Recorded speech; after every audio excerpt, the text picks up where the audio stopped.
तो चलिए बिना वक्त ज़ाया किए सीधे इस एनालिसिस में चलते हैं। आज हम 2026 के हेल्थ केयर करियर्स की ऐसी सच्चाई देखने वाले हैं जो शायद काफ़ी लोगों को हैरान कर दे।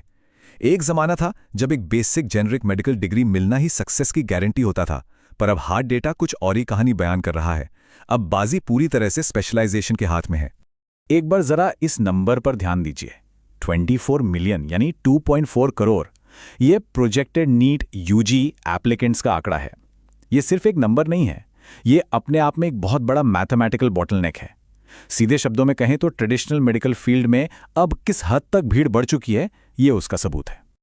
और अब पिछले नंबर को इस छोटे से आंकड़े से कंपेयर करते हैं। सिर्फ 63,000। जी हां, पूरे देश में गवर्नमेंट मेडिकल सीट्स की असलियत यही है। इसका सीधा सा मतलब यह है कि उस 2.4 करोड़ की भीड़ में से 5% से भी कम लोगों को एक्चुअली एक सरकारी सीट मिल पाएगी। कंपटीशन का लेवल लिटरली आसमान छू रहा है। सेक्शन 1, एमबीबीएस और बीडीएस का रियलिटी चेक। चलिए इनकी थोड़ी और गहराई में चलते हैं। जैसा कि हमने देखा, एक जेनरिक एमबीबीएस डिग्री का गोल्डन टिकट अब गारंटीड नहीं रहा। ट्रेडिशनल मेडिसिन के अंदर ही आमदनी में एक बहुत बड़ा जमीन आसमान का फर्क आ चुका है। ये डेटा बहुत खूबसूरती से दिखाता है कि एक एमबीबीएस जनरलिस्ट जो डिस्ट्रिक्ट हॉस्पिटल में है, वो साल का करीब 5 से 8 लाख कमाता है। पर वहीं दूसरी तरफ न्यूरोसर्जरी या कार्डियोलॉजी जैसे स्पेशलाइजेशन के साथ यही फिगर साल के 1 करोड़ को भी पार कर जाता है। फर्क साफ है। अर्निंग पोटेंशियल स्पेशलाइजेशन के हिसाब से 6 से 15 गुना तक आराम से बढ़ जाता है। अब आते हैं डेंटिस्ट्री पर, जहां एक बहुत ही शॉकिंग ओवर सप्लाई दिखने को मिल रही है।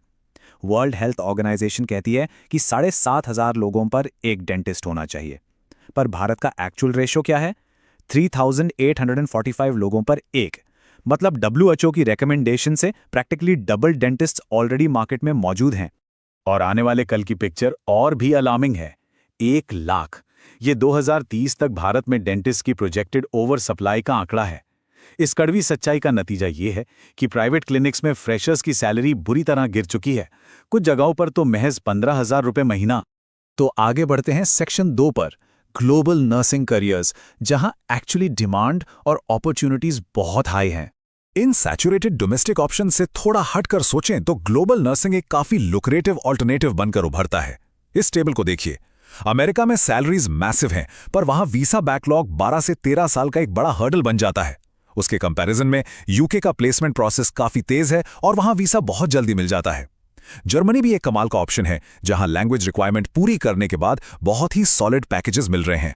अब आते हैं सेक्शन 3 पर, booming allied and vet sciences. चलिए देखते हैं ह्यूमन हॉस्पिटल्स की दुनिया के बाहर क्या नया हो रहा है। इंसानी अस्पतालों से बिल्कुल बाहर एक अलग ही लेवल की एक्सप्लोसिव ग्रोथ चल रही है। जेन जी और मिलेनियल्स आजकल पेट्स को बड़ी तादाद में अडॉप्ट कर रहे हैं। इस ट्रेंड की वजह से इंडिया का पेट मार्केट, जो 2024 में $10.5 बिलियन का है, 2032 तक $16 बिलियन क्रॉस करने वाला है।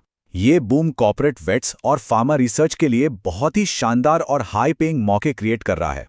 जानवरों की देखभाल के अलावा कुछ और स्पेशलाइज्ड एलाइड रोल्स भी डिमांड की वजह से प्रैक्टिकली पैसे छाप रहे हैं। स्पोर्ट्स फिजियोथेरेपी आजकल प्रीमियम रेट्स कमांड कर रही है, और अगर मेडिकल साइंस लियाजोन यानी MSL रोल्स की बात करें तो ये बहुत रिवॉर्डिंग है। एक ऑन्कोलॉजी MSL साल का 40 से 45 लाख तक आराम से कमा लेता है। Immense market demand in roles को बहुत आगे ले जा रही है। Section 4, tech meets biology in 2026। चलिए देखते हैं ये नया कॉम्बिनेशन क्या गुल खिला रहा है। एक बहुत बड़ा सवाल उठता है, आखिर होता क्या है जब बायोलॉजी डेटा से मिलती है? ये असल में एक $1 मिलियन क्वेश्चन है जो हेल्थ केयर में हायरिंग के पूरे लैंडस्केप को पूरी तरह रीशेप कर रहा है। 2026 में सबसे ड्रामेटिक सैलरी प्रीमियम्स उन्हीं लोगों को मिलने वाले हैं जो इस ट्रेडिशनल साइंस और मॉडर्न टेक्नोलॉजी के गैप को ब्रिज कर सकते हैं। इस आंकड़े पर गौर फरमाइए। 1.4 बिलियन यानी 140 करोड़ लोगों की आबादी वाले देश में हमारे पास सिर्फ 20,000 सर्टिफाइड रेडियोलॉजिस्ट हैं। ये एक इतना बड़ा वैक्यूम है जिसकी भरपाई करना अभी बहुत मुश्किल लग रहा है। और बिल्कुल इसी ह्यूज शॉर्टेज की वजह से मेडिकल इमेजिंग में AI और हेल्थ केयर डेटा साइंस उन प्रोफेशनल्स को एस्ट्रोनॉमिकल सैलरीज ऑफर कर रहे हैं जिन्हें बायोलॉजी और कोडिंग दोनों की गहरी समझ है। एक AI trend radiologist international level पर 50 से 80 लाख का पैकेज ले रहा है। ये नंबर्स अपने आप में पूरी कहानी कह देते हैं। Section 5 unconventional high paying medical roles. कुछ ऐसी जॉब्स जो पूरी तरह से कॉर्पोरेट हैं। कुछ ऐसे प्योरली कॉर्पोरेट रूल्स हैं जो साइंस बैकग्राउंड के लिए मैसिव प्रीमियम्स दे रहे हैं और इनके लिए किसी MBA की भी जरूरत नहीं होती। बायोटेक में पेटेंट लॉ एक ऐसी ही एकदम छुपी हुई सोने की खान है।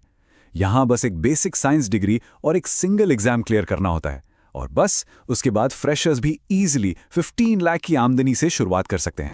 टॉप कंसल्टिंग फर्म्स और टेक स्टार्टअप्स को ऐसे प्रोडक्ट मैनेजर्स और कंसल्टेंट्स की सख्त जरूरत है जिन्हें मेडिकल साइंस और पेशेंट एक्सपीरियंस इनहेरेंट रूप से समझ आता हो। हेल्थ केयर कंसल्टिंग में पार्टनर्स आराम से 1 से 2 करोड़ का आंकड़ा छू लेते हैं। एपिडेमियोलॉजिस्ट्स और बायोस्टैटिस्टिशियंस के पास भी सीनियर लेवल पर बेहतरीन अपॉर्चुनिटीज मौजूद हैं। अब इन सारे डेटा और फैक्ट्स को देखकर एक क्रूशियल पॉइंट निकल कर आता है।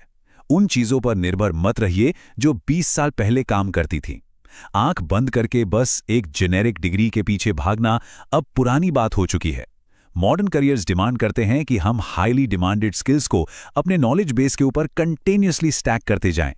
तो आखिर में ये सब देखने के बाद एक बड़ा रियलिटी चेक सामने आता है। सवाल यह है, क्या हेल्थ केयर के आने वाले लीडर्स हमारे ट्रेडिशनल डॉक्टर्स होंगे या फिर डेटा साइंटिस्ट्स?